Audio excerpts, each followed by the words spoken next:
Pertama, Polsek. Kalau terjadi tindakan kriminalitas di wilayah tertentu, langkah pertama biasanya datang ke Polsek setempat. Misalnya, motormu hilang di dekat rumah, atau area yang termasuk wilayah Polsek itu. Di Polsek, bakal diminta beberapa hal. Pertama, identitas diri seperti KTP atau SIM, untuk memastikan pelaporan resmi. Kedua, barang bukti kepemilikan barang yang hilang, misalnya STNK, BPKB, atau foto motor. Ketiga, kronologi kejadian, termasuk waktu dan tempat. Setelah itu, polisi di Polsek akan membuat laporan polisi atau LP dan memulai penyelidikan awal yang meliputi mengecek TKP secara langsung, wawancara saksi di sekitar lokasi, memeriksa rekaman CCTV yang mungkin menangkap kejadian. Tahapan ini penting karena jadi dasar bagi Polsek untuk memutuskan langkah selanjutnya.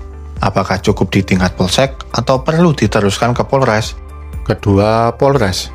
Kalau kasusnya lebih kompleks, misalnya ada indikasi sindikat atau butuh koordinasi lintas wilayah, maka kasusnya bisa diteruskan ke Polres.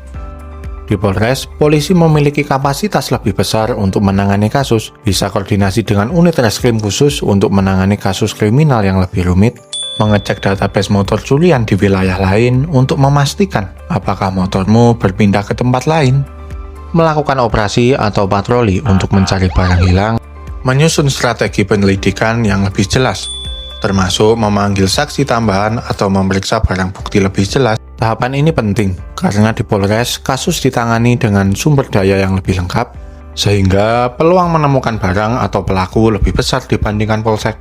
Ketiga, Polda.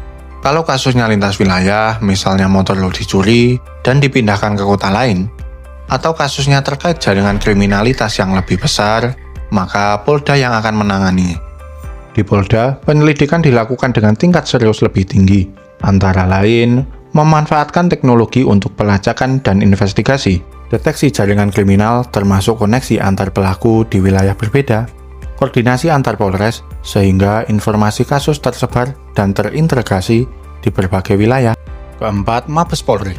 Kalau kasusnya udah kelas berat banget, misalnya sindikat kriminal lintas provinsi, jaringan internasional, atau kasus besar yang menjadi perhatian publik, maka Mabes Polri yang turun tangan.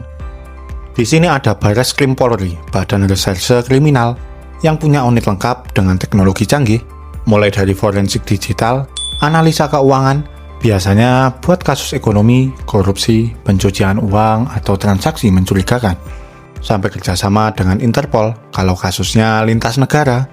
Mabes Polri juga berperan mengkoordinasikan seluruh Polda di Indonesia